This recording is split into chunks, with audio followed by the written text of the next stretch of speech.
That moment when you actually break up with your significant other but realize you both have your names as legal owners of the house. You know that's gonna get ugly. Hey guys, welcome back to Flicks Recap. My name is Luke Pelletier and today we're covering the 2006 rom-com, The Breakup. Before we start, be sure to drop a like, leave a comment, and of course subscribe to Flicks Recap if you dig the breakdown. And, as a disclaimer, this video includes my own personal commentary and analysis. It's not a substitute for the film itself. Links to purchase the film are in the description below.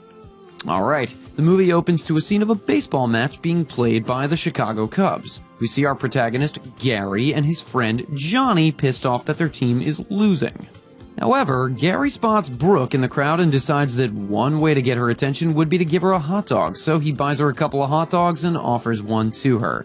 After the game, Gary asks Brooke if she'd like to get a drink, but she refuses and says that she's there with someone. And honestly, he's someone who's a little embarrassing to be around. As the credits roll, we see that they eventually get into a relationship and they buy a condo together, and they actually seem to be pretty happy about the whole thing. After the credits, we see that Gary has a bus tour company alongside his two brothers, Lupus and Dennis, and Gary is the host of the Tours of Chicago. Simultaneously, we see Brooke is at an art gallery where she works as she guides a customer on what to buy. That night, Brooke is at their condo making dinner as Gary comes home, confirming to the audience that they are indeed now a couple after that baseball game where they met. But Gary and Brooke are starting to have those, petty arguments that, lead to breakups. And it turns out that the dinner is for Brooke's parents who are visiting along with Gary's parents and brothers, and after everyone leaves, Brooke and Gary get into another little tiff about how unhelpful Gary is around the house. Things escalate and Brooke tells him she doesn't want to live with him anymore. But deep inside, when Brooke is on the phone with her friend Addie, she realizes she doesn't want to break up with him. She also expects that Gary might realize how inconsiderate he is, and that he would apologize, but let's face it. Gary, being a pretty average dude, probably not likely. Gary, on the other hand, goes to his friend Johnny and rants to him, and Johnny gives him the stupidest advice possible. He asks Gary to check Brooke's email to see if she's cheating on him. Johnny suggests that since Brooke doesn't want to live with Gary anymore, he should come live with Johnny, but Gary says he can't since he paid half the money for the condo. In the next scene, Brooke goes off to work where her boss, who owns the art gallery, Marilyn Dean, asks Brooke to take the day off since she obviously has a lot on her mind and is just being a distraction at the gallery. Brooke comes back to the condo and sees that Gary has bought a pool table, something that they had argued about before and one that Brooke is against. Brooke loses it, and she starts throwing Gary's stuff out of the room.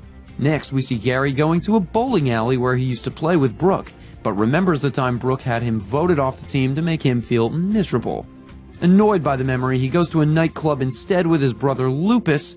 I have no idea why you would name a child after a terrible disease like lupus, but here he is with his brother Lupus. But he doesn't end up enjoying his time there, and he decides to go home. When he comes home and finds Brooke sketching in the living room where he's living on the futon, he asks her that she should abide by the partitions that they have agreed on and stay on her side of the room. They start talking about how problematic each other's families are. At this point, Gary is just expecting that Brooke may move out and is pulling out every trick he can to get her to do so. The next day, Brooke has her entire family over and has her brother's singing troupe over as well, who Gary absolutely despises. Gary asks them to leave, but Brooke's brother Richard says that they're in Brooke's room and he has no jurisdiction over that. Brooke comes and sees the condition he's in, and that amuses her, and she says she's just doing what he told her to do, and that's to do whatever she wants in her room. Later that night, Gary has a game night, and eventually Gary and Brooke erupt into yet another argument in front of everyone, arguing about who should get the house. Gary's friend Riggleman then starts to mediate between the two, since he's also their realtor. Both plead their cases as to why they should get the house, but Riggleman hushes them both and says the best option would be to just sell the condo, and Gary ends up giving the keys out to him. Alright, if you've made it this far, you're kicking back and enjoying the video. Now would be a great time to subscribe to Flicks Recap. Subscribing is absolutely free, and it helps me bring you even more dope content. Okay, plug over. Back to the recap. In the next scene, Brooke is at the gallery talking to Addie, but she's interrupted by Christopher yet again, and as Chris is trying to cheer her up, Marilyn walks in and fires him, leaving him shocked. Marilyn tells Brooke to go see her special contact at the spa and make herself more appealing to other men so that Gary has absolutely no choice. She gets herself waxed and she decides to bear it all in front of Gary later that day. Gary has a hard time trying to ignore her. Moments later, a guy named Paul comes to pick up Brooke to take her out. And that's when it hits Gary that he actually still has feelings for Brooke and is in fact jealous right now. But lucky for him, Brooke's date is a snooze fest and asks Addie to save her from the boredom.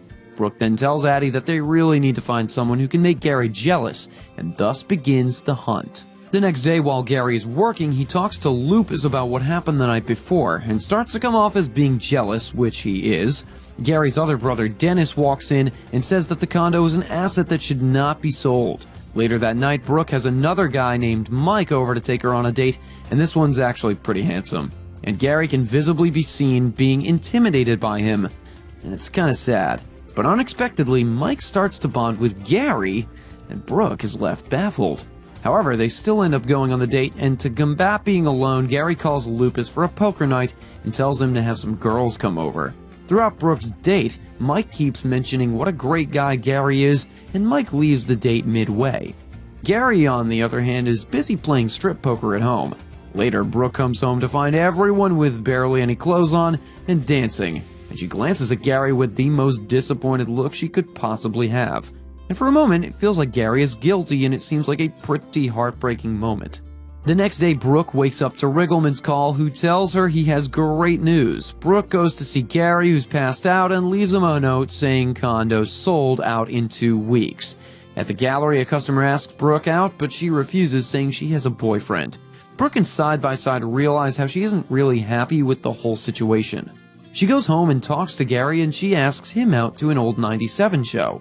Before they move out after 2 weeks as a kind of saving grace.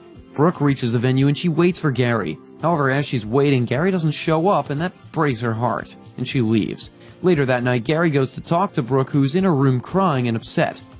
Gary says he'll pay for the ticket, but Brooke tells him to leave her alone, and Gary insists that they end up talking about things that were problematic in their relationship. Gary mentions how she's been bringing men to the condo for dates. He assumes she didn't want him anymore. Gary then goes to talk to Johnny and talks it out with him. Johnny, for the first time, knocks some sense into Gary. The next day, Brooke goes to the gallery to tell Marilyn that she's quitting. Marilyn gives her a blank check to get her to stay, but Brooke tells her that it's not that actually. Marilyn asks her to go meet someone named Alberto at a place called Padre Negro in Rome. Then she says that Brooke will definitely come back to her job. Brooke meets up with the customer from earlier, and as soon as she gets back home with him, she sees that Gary has been preparing dinner for the two of them to make up for standing her up at the concert. Gary tells Brooke how attracted he's been by the whole situation, and it hits him immediately during the first weekend after they break up. Gary pours his heart out to her, but Brooke says that she doesn't feel the same way. Gary goes out to take a walk, while it turns out the man Brooke brought was not a date. He actually just came to buy a piece of decoration from the condo off of Brooke. Gary goes to Johnny to talk about it, but Johnny yet again gives him pretty stupid advice. But thankfully for once, Gary doesn't listen. Gary goes home to find Brooke asleep, and he spends the night working on the logs that Dennis always told him to work on. Gary and Brooke clear out the condo, and Gary takes Brooke's keys from her. Gary and his brothers finally achieve the goal of using land, water, and air for the tours, and Gary is now seen conducting a tour on a boat while Brooke has seemingly gone to Rome. Time passes by, and in the wintertime, Brooke is seen to be back, and Gary runs into her. The two casually catch up, and Gary offers to give her a ride to the boat. Now, you might expect the two of them to get back together, but actually, no, they don't. Kinda somber, but I actually really like the ending because it's real. To me, anyway. But what did y'all think? Let me know in the comments below. And of course, be sure to like the video and subscribe to the channel so you don't miss the next recap. Until next time.